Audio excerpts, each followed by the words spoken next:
¿Cómo triunfar en la vida? Es una buena chica, decía yo.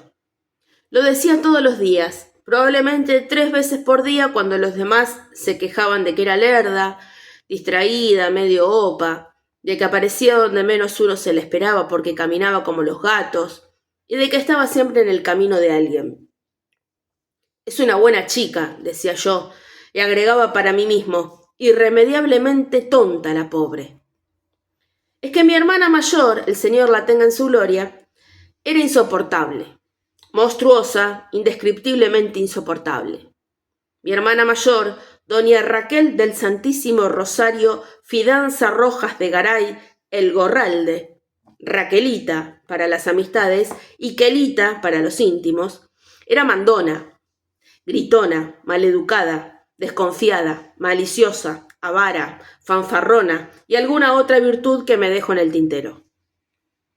Y no la aguantaban por el sueldo, que era, como decía mi sobrina Marta, decente. Lo cual para cualquiera que haya conocido a mi sobrina Marta significaba miserable. La aguantaba porque era una buena chica. Y una buena chica aguanta lo que sea. Y hasta acepta todo con gusto. Mi hermana Quelita le gritaba porque el chocolate del desayuno estaba frío o estaba demasiado caliente, porque las almohadas no estaban bien arregladas, porque entraba demasiada luz, porque entraba poca luz, porque no tenía a mano las pastillas, no, esas no, las otras, y las gotas, y el vaso de agua, y la bolsa de agua caliente, y el libro que había estado leyéndole ayer, y los mitones, y el rosario, y vaya uno a saber qué más. Ella tenía puesta en la cara una semisonrisa casi etérea, o habré querido decir eterna, y deslizaba un «sí, señora, no se preocupe, ya se lo arreglo». Lo arreglaba y después se sentaba y le leía durante horas, sin cansarse, sin protestar, sin pedir permiso para ir al baño. Más que una buena chica era una santa, irremediablemente tonta, pero santa. A las 12:30, Quelita se levantaba y su toilette, para bajar al comedor, hubiera hecho poner verde de envidia al rey sol. A la 1:15 entraba al comedor. A la 1:30 empezaba a almorzar con la familia. Y supongo que ese bienvenido intervalo le servía a la Chuchi para comer, descansar, dormir, coleccionar tarántulas, tocar el clarinete o lo que fuera lo que hacía con su vida. A mí me gustaba pensar que se encerraba abajo, en el cuarto de la caldera, y aullaba insultos, improperios y maldiciones contra Quelita mientras golpeaba las paredes con sus puñitos cerrados. Y que a las 3, con su carucha de siempre, ya tranquilizada su alma, volvía arriba y acostaba a Quelita para la siesta. Probablemente no. Probablemente comía tranquila en la antecocina, sopa de tapioca, puré de papas o alguna otra cosa por el estilo y chuño de postre. Y después se sentaba en la galería a esperar que sonara la campanilla en el dormitorio de Quelita. Pobre chica. Hacía 2 años y unos meses que aguantaba. Marta la había tomado cuando yo estaba en Europa y de verla nomás había pensado, esta no dura ni 2 meses. ¿Qué era lo que nos había durado el anterior? Una amazona aguerrida con cara de bulldog, en la que habíamos puesto nuestras mejores esperanzas y que se había declarado vencida después de un desagradable incidente con una escupidera del que es mejor no hablar. La predecesora de la amazona había sido una gorda plácida y rubia, que había durado, creo, 1 semana y media. Antes había habido otra de cuya cara ni me acuerdo, pero que duró casi 5 meses, todo un récord. Y después, bueno, un ejército de mujeres flacas, gordas, petizas, altas, viejas, jóvenes, brutas, cultas, criollas, gringas y lo que fuera. Se confunden en mi memoria, todas huyendo aterradas y ofendidas, con la valijita en la mano izquierda y apretando con la derecha un pañuelo hecho un bollo contra la nariz y la boca. Cuando volví y fui a visitar a mi hermana, Marta no me dio ni los buenos días. En cuanto me vio, dijo, ¿sabés cuánto hace que está? Mis pensamientos no tenían la agilidad del rayo. Siempre he sostenido que para qué molestarse si los otros terminan por decir lo que quieren, que en general no es lo que uno quiere oír. pero entendí instantáneamente. ¿Cuánto? 7 meses. Suspiré. Esta vez la pegamos. Pensé 2 segundos. ¿Cómo es? Suspiró ella. Tranquila, calladita, limpia, eficiente. Me saca de quicio. Me la encuentro en todas partes. Camina como gato, se sonríe de costadito y dice: disculpe, señora, perdón, señora, con permiso, señora.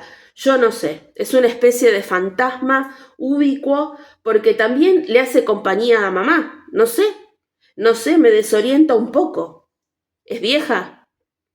Pero no, es joven, casi te diría que muy joven. ¿Cuántos años? ¿Qué sé yo? Déjame de bromar. ¿No viste la cédula? Sí, pero no me acuerdo. 20, 19, 25, algo así. 2 días después empecé a decir: es una buena chica. Se llamaba Natividad. Natividad Lavallén. Toda la familia empezó a decirle Natividad. Al poco tiempo los chicos le decían Nati. Y Marta estaba a punto de contagiarse cuando Matildina, que tenía 8 años, dijo un día: es una chuchi. Y todos le dijeron Chuchi de ahí en adelante. Todos, incluso Eliseo, que es el tipo menos inclinado a los apodos que pedir se pueda. Chuchi de aquí, Chuchi de allá, a ella parecía gustarle. Por lo menos no protestó. Esa mañana, me refiero al día en el que me enteré de su existencia, subí al cuarto de Kelita, le di un beso, le dije que la veía espléndida, ella bufó y me dijo que se iba a morir pronto, y que el doctor Iraola era un inútil, y yo le dije que cuánta razón tenía, pero que por favor no se muriera todavía, al menos no hasta que yo le hubiera contado mi viaje. Y mientras tanto la miraba de reojo para ver cómo era. Kelita dijo: sentate ahí y contame. No, ahí no, en la butaca. Sí, ahí. Váyase, Chuchi. ¿No ve que molesta? Y cierre bien la puerta, que siempre la deja medio abierta. Dígame, ¿no será que pone la oreja para oír lo que yo digo acá adentro? No, no me diga que no. Todas ustedes son iguales. Si lo sabré yo. Vaya, vamos. ¿Qué hace ahí parada como una boba? Espere, tráigale una copa de oporto al doctor y no le vaya a dar al trago. Mire que yo sé hasta dónde están las botellas. En bandeja con carpeta almidonada, pídale a Ignacia, vamos, y servilleta, no se olvide. Vamos, vaya, vaya. Sí, señora, enseguida, dijo la Chuchi con una sonrisa como si le hubieran dicho un piropo, y salió cerrando bien la puerta. Bueno, a ver, contame. Kelita, por favor, ¿no podrías dejar de hablar de mí diciendo al doctor? ¿Qué hay? ¿Acaso vos no sos doctor? Sí soy, tengo el título porque papá se empeñó, pero no ejerzo. No soy doctor, no me gusta ser doctor. A vos lo que te gusta es la buena vida. Tuve que asentir. Y después de asentir empecé con Lisboa. Había llegado a Santiago de Compostela cuando entró la Chuchi, con la copa de oporto en una bandeja, servilleta, carpeta, todo impecable. Esa copa está sucia, dijo Kelita. Kelita, haz el favor, dije yo. Pero no hubo nada que hacer. La Chuchi entró con otra copa impecable cuando yo rozaba los Alpes en el auto de los Redón, antes de que Kelita abriera la boca para decir que la carpeta estaba arrugada o que la bandeja era demasiado grande, demasiado chica, demasiado redonda, o vaya a saber, salté al ruedo. Isabel sigue siendo la misma tonta de siempre. Kelita se relamió mientras se remontaba a la abuela materna de Isabel. Ridículo. Querido, era una ridícula. También hay que saber de dónde venía, porque ella decía que era hija de Ruy Aldanza y su primera mujer. ¿Te acordás de los Aldanza? Pero yo sé, porque me lo dijo Bernardita Holm, que... Y siguió así, mientras la Chuchi se escabullía. Me tomé el oporto, oí las crónicas familiares de media Europa, y la Chuchi volvió para vestir a Kelita sin que yo hubiera podido llegar a París. Me levanté, Fui a la puerta, puse la mano en el picaporte y dije: «Hay un poco de olor a...». Me arrepentí, pero ya era tarde. «Sí», dijo Quelita mientras se sacaba la cofia, «la Chuchi pinta. Se entretiene y no me deja sola mientras descanso». «Qué bien», dije, y salí pitando, no fuera que Quelita empezara a protestar por el olor del aguarrás. Pero no. Ni ese día ni los siguientes protestó. Al contrario, como al pasar comentó que era olor a limpio. La historia era la siguiente. A Quelita no le bastaba con exprimirla a la Chuchi. De vez en cuando la mandaba a ayudar a alguien a hacer algo que ella después supervisaba. Arreglar los roperos de los chicos, guardar la ropa de invierno, poner orden en el armario del office, lustrar cubiertos o teteras o azucareras. Eran cosas que se hacían en las raras ocasiones en las que Quelita salía. Visitas de pésame, misas especiales, cementerio, todas circunstancias en las que la Chuchi no era presentable. Y Quelita sostenía que no había que permitir que la servidumbre se aburriera y encontraba diversiones para todos y especialmente para la Chuchi. Cuando Quelita llegaba de vuelta, la Chuchi le sacaba el sombrero y los guantes, le guardaba la cartera y la llevaba a ver los armarios o la ropa doblada o las cucharitas de café lustradas. Un día, como en los cuentos, la Chuchi dijo: «Y vea, señora, lo que encontramos Yolanda y yo en el altillo sobre el garage». «Esteban», dijo Quelita. La Chuchi guardó silencio. «Esteban», insistió Quelita, «vaya a llamar a la señora Marta enseguida. Vamos, muévase, Chuchi. ¿Siempre hay que repetirle las cosas a usted?». La Chuchi ya estaba en el corredor de arriba buscando a Marta. Esteban estaba muerto hacía como 20 años y era leyenda o poco menos. Se había ido a París, muy joven, y había estudiado no me acuerdo con quién, y había vivido la loca bohemia y fumado opio y tomado ajenjo en los cafés, y se había enamorado de cantantes y de bailarinas y de putas finas y de las otras, y se había arreglado el mal francés como corresponde, y además una buena tisis como también corresponde. Había vuelto derrotado, barbudo, maloliente, flaco, pobre de dinero pero rico de experiencia, como dijo al desembarcar, cargado de telas en blanco y de telas pintadas por él y por sus amigos. Todos unos vagos atorrantes, descatados y viciosos, como había dictaminado Quelita, que era joven entonces, pero ya apuntaba como jefa de la tribu. Esteban se había muerto tuberculoso al poco tiempo y Quelita había hecho quemar la ropa, las sábanas, los papeles y hasta la valija. Y alguien había guardado las telas en blanco y las pintadas en el altillo. «Hay que tirar toda esa porquería», dijo Marta. «Cualquier día». Si alguien decía que había que hacer algo, Quelita sostenía que había que hacer lo contrario. De manera que la Chuchi y Yolanda guardaron las telas y no se habló más del asunto. No, me equivoco. Lo que pasa es que no sé cómo fue y nadie nunca pudo explicármelo. Parece, pero solamente parece, que una tarde, Quelita se enojó más de lo que acostumbraba porque al despertarse de la siesta tuvo que llamar dos veces a la Chuchi para que la ayudara a levantarse y vestirse para el té. La Chuchi aguantó como aguantaba todo porque era una buena chica, y cuando pasó la tormenta dijo que ella podría quedarse en el cuarto de Quelita mientras Quelita dormía. «De ninguna manera», dijo Quelita. «Faltaba más. Usted porque es una haragana, que no se moleste en venir rápido cuando la llamo. Vea, si va a estar ahí sin hacer nada mientras duermo, qué barbaridad». Entonces, no sé si ese mismo día o al otro, porque si algo tenía ella era sentido de la oportunidad, la Chuchi sugirió la antecámara.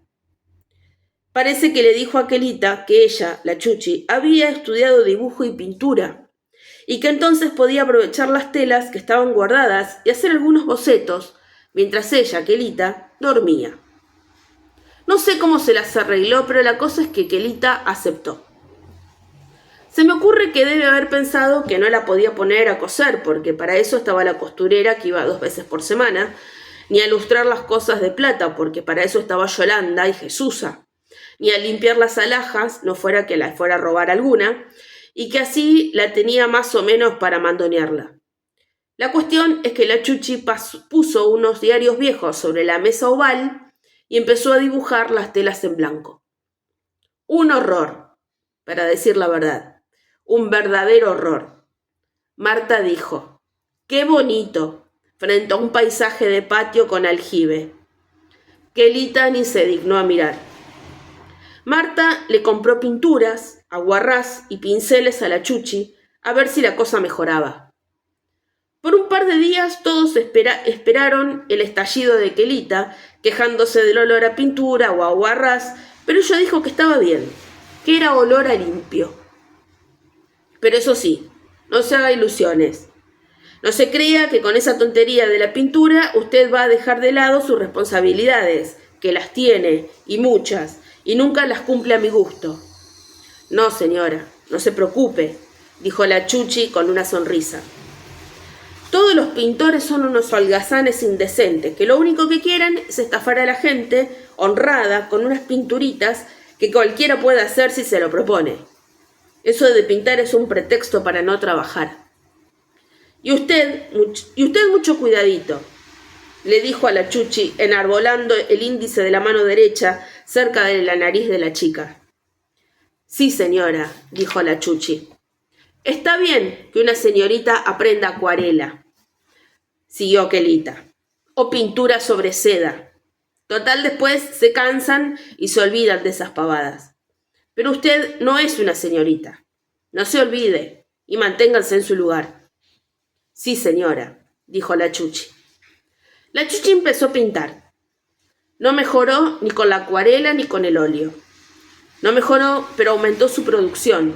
Montones de paisajes, floreros con flores, marinas, nocturnos y naturalezas muertas se fueron acumulando en su cuarto. Porque Quelita no iba a permitir que los cuadros de la Chuchi ocuparan lugar en los armarios y ni siquiera de vuelta en el altillo sobre el garage. Y entonces llegó Carlos Maximiliano. Carlos Maximiliano Bielefeld estoy deformando un poco los apellidos por razones evidentes, es el hijo menor de mi hermana Josefina del Carmen.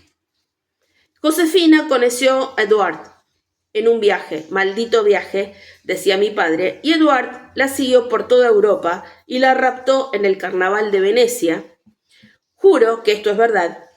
Y por supuesto se casaron, y contra las expectativas de toda la familia fueron felices y vivieron en las afueras de París.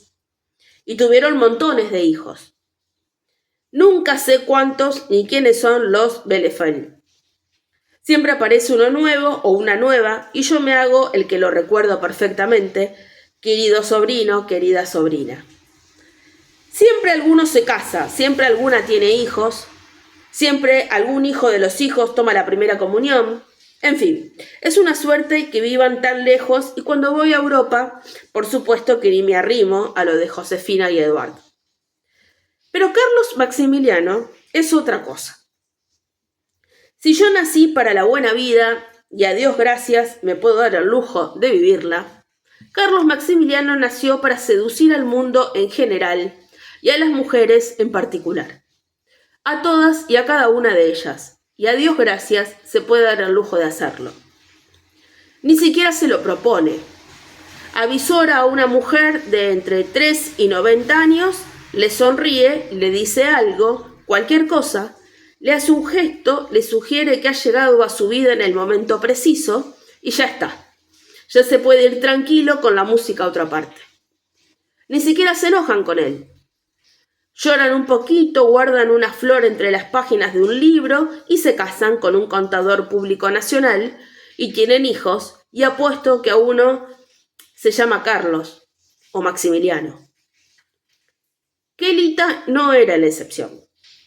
Llegaba Carlos Maximiliano y el humor de mi hermana cambiaba y ella se convertía en una dulce criatura que permitía que su sobrino tomara su mano entre las de él y la guardara así largo rato mientras le contaba sus viajes y le decía que la próxima vez, el año que viene, en julio, que es el mes ideal, tenía que decidirse e ir con él al Tíbet o a Madagascar o al Congo, y que ya iba a ver cómo se iban a divertir los dos y cómo iban a ir a la playa a ver salir el sol, mientras los tontos roncaban en sus camas y se perdían toda la magia de la vida que solo ellos dos, sabían apreciar.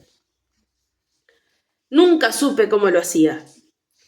Esta vez fue como la otra vez, y Kelita y él hablaban y se reían como dos chicos felices, mientras toda la familia aprovechaba el recreo y de paso se preguntaba lo mismo: ¿cómo lo hace? ¿Cómo? Esta vez, sin embargo, no fue como las otras veces, porque esta vez estaba la Chuchi.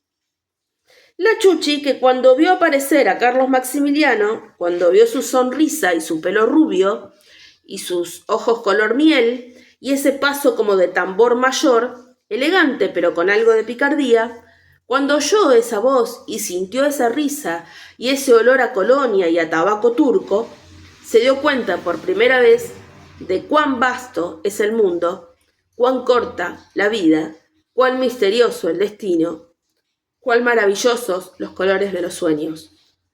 No sé con seguridad nada de esto. La Chuchi nunca me hizo confidencias, pero la vi cuando ella la vio y adiviné todo, porque yo, dado a la molicie, también, o quizá por eso soy dado a la observación de las gentes. La vi seguirlo con la mirada, vi cómo sus labios se separaban apenas, cómo le temblaban las aletas de la nariz, cómo los ojos le brillaban, cómo las manos hacían gestos inacabados, cómo tuvo que sentarse para no caerse al suelo. La vi y por un momento tuve miedo. Pero después reflexioné y me dije que no había cuidado. Y tuve razón. Era una buena chica.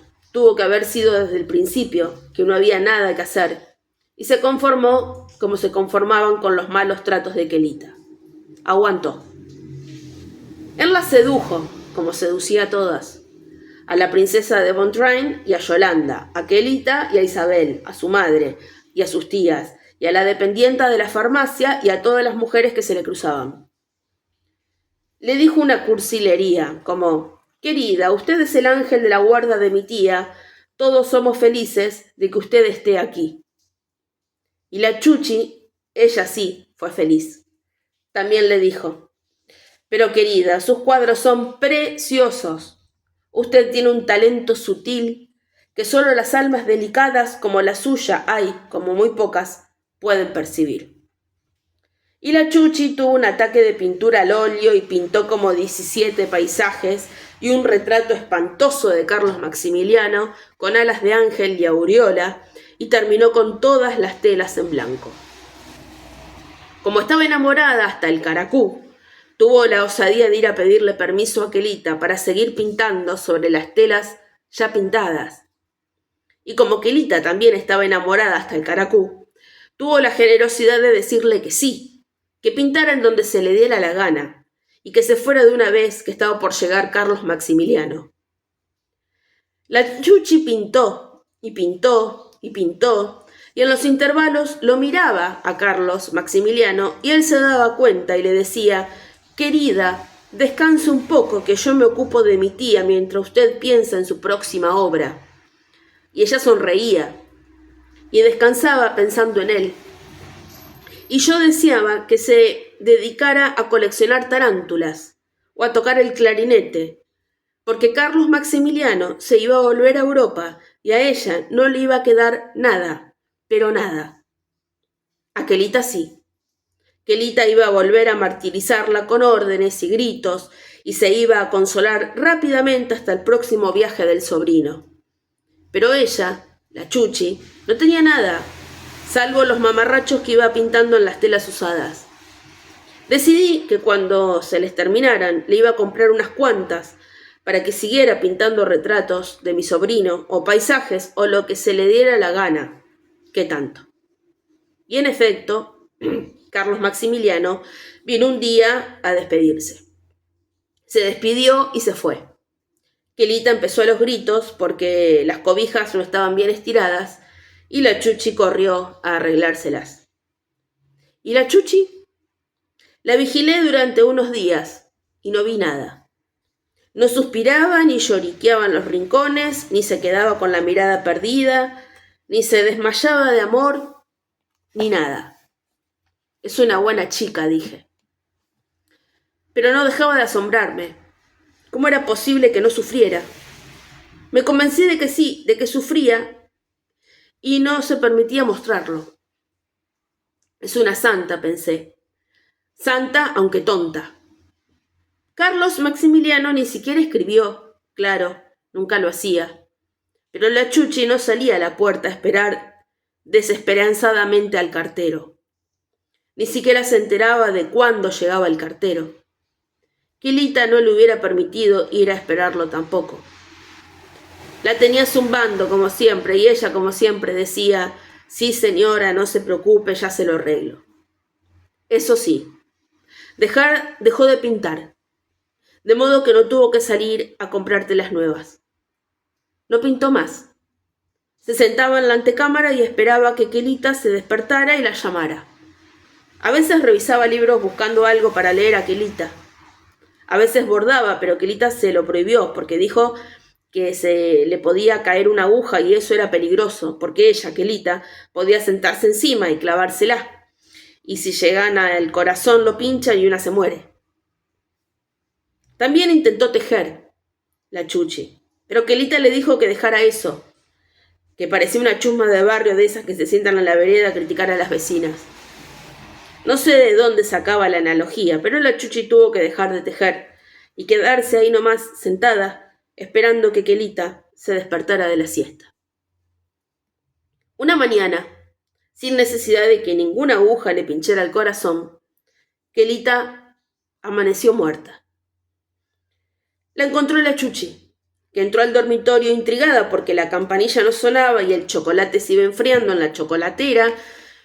Cerró los ojos, la fue a buscar a Marta y cuando la vio se puso a llorar. Marta casi se desmaya de la sorpresa. La Chuchi llorando. Consiguió que le dijera lo que pasaba, subió al dormitorio, me llamó, en fin, que la muerte se instaló en la casa y todos le hicimos lugar. Marta llamó a Josefina y se enteró de paso de que Carlos Maximiliano estaba en Italia. Después la consolamos a la Chuchi, cosa que nos costó bastante trabajo. Cuando conseguimos que dejara de llorar, le hicimos dar un té de tilo y la mandamos a acostarse. Pero igual, silenciosa y como pidiendo permiso, se instaló junto al cajón y la veló como hubiera velado a su madre.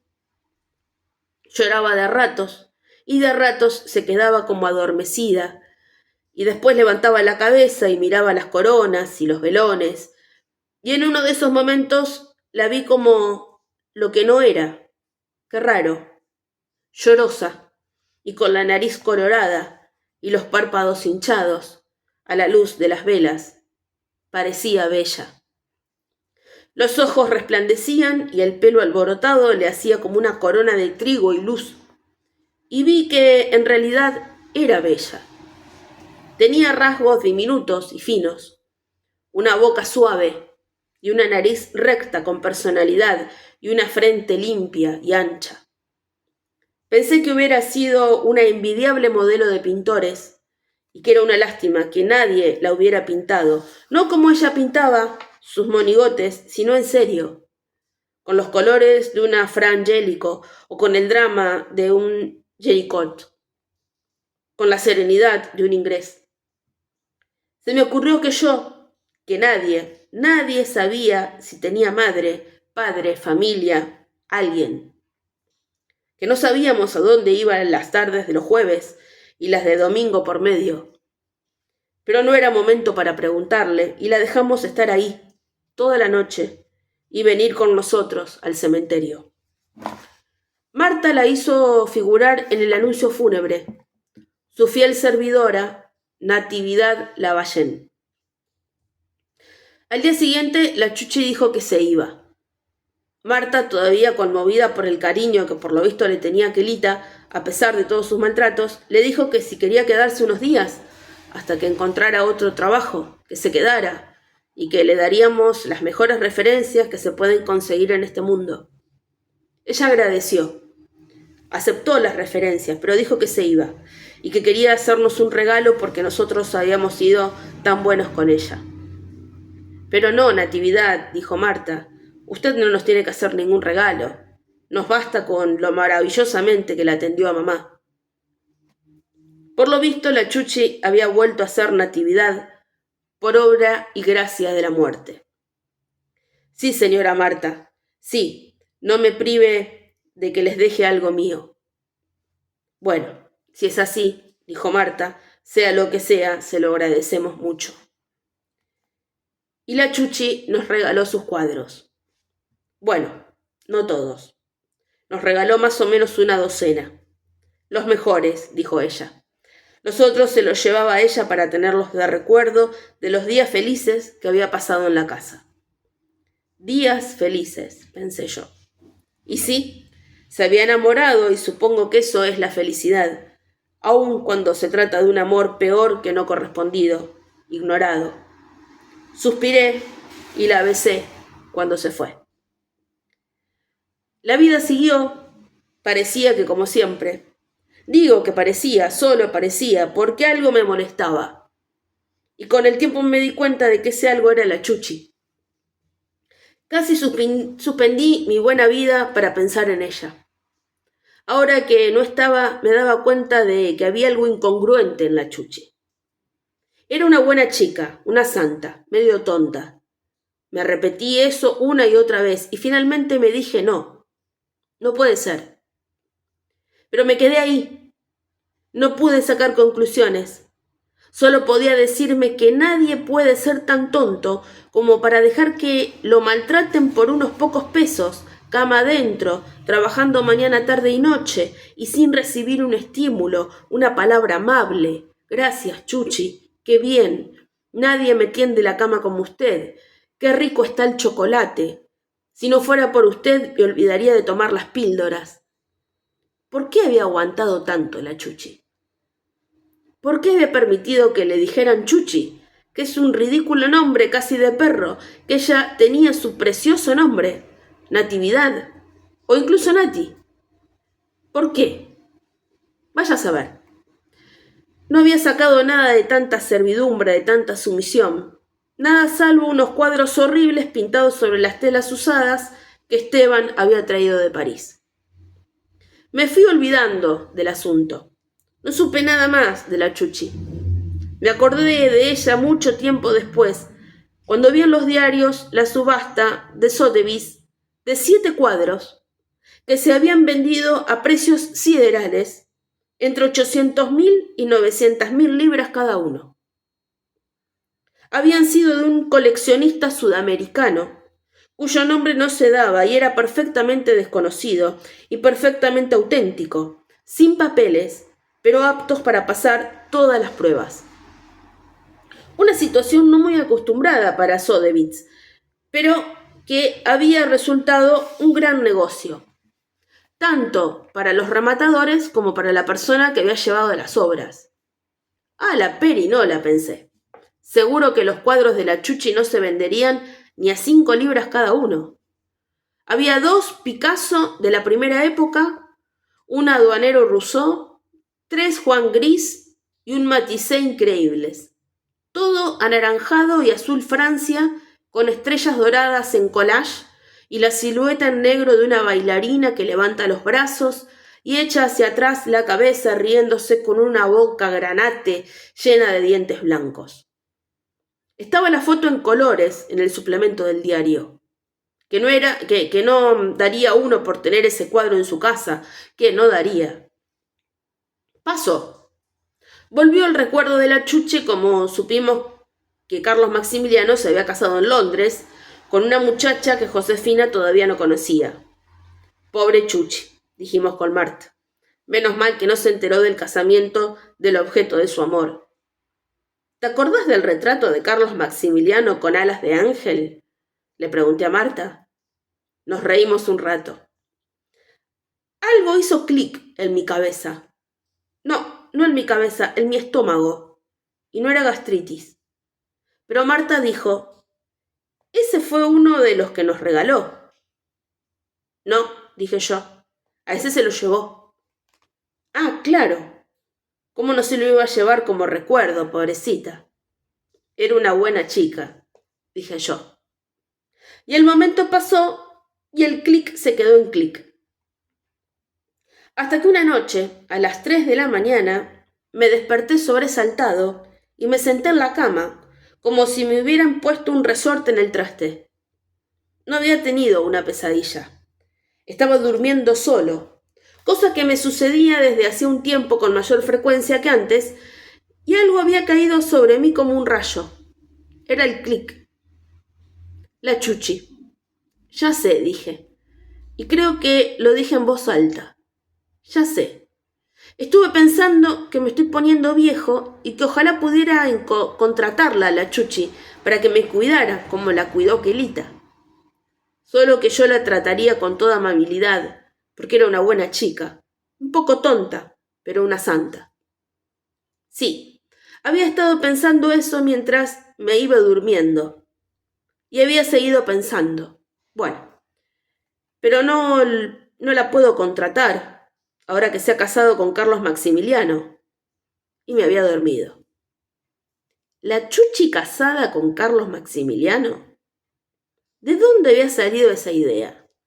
¿De dónde habían salido los cuadros que se vendieron en Sotheby's? El clic se convirtió en una sinfonía. Una sinfonía es ese texto musical en el que todos los hilos que despliega el músico al comenzar y que forman una trama que se abre y resuena hacia la mitad, se unen al final en un nudo apretado en el que la orquesta a pleno dice con cuerdas, vientos y bronces y percusiones la frase final. En ese gran finale, Carlos Maximiliano había visto en el altillo los cuadros de los amigos atorrantes, viciosos y holgazanes de Esteban, a saber, Picasso, Gris, Rousseau, Matisse, todos fumando opio, todos tomando ajenjo, todos cambiándose de sus cuadros, vendiéndolos por monedas o por comida y vino, regalándolos a los amigos o a Gertrude Stein y su Alice B. Toklas en la calle de Montmartre. Carlos Maximiliano no era tonto, ni era un santo, ni era un buen chico. Y la buscó a la Chuchi. No sé, hasta hoy no sé quién era la Chuchi, dónde la encontró, pero es mejor así.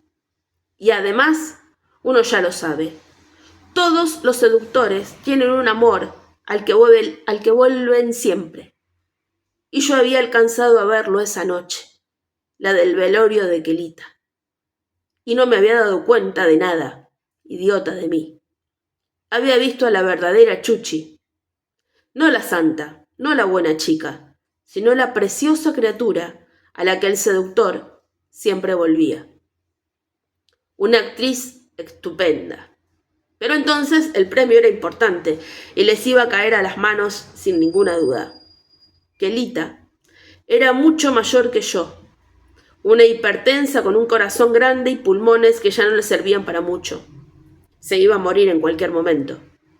Pero se murió, y la Chuchi nos regaló las telas nuevas y se llevó las usadas de recuerdo. Las hicieron limpiar, las llevaron a Londres, las vendieron, se casaron, y probablemente Josefina conocerá a su nuera bajo otro nombre, no el de Natividad, ni el de Nati, ni mucho menos el de Chuchi. A las 4 de la mañana de esa noche, frente a una taza de té, solo como nunca, me dije que era una lástima y tal vez yo terminaría dentro de no mucho tiempo en las manos de la amazona aguerrida con cara de bulldog o en las de la rubia gorda y plácida, pero ya jamás en las de la Chuchi. Este es otro de los maravillosos cuentos que se encuentran en Cómo triunfar en la vida, este libro escrito por Angélica Gorodischer. Gracias. Hasta la próxima.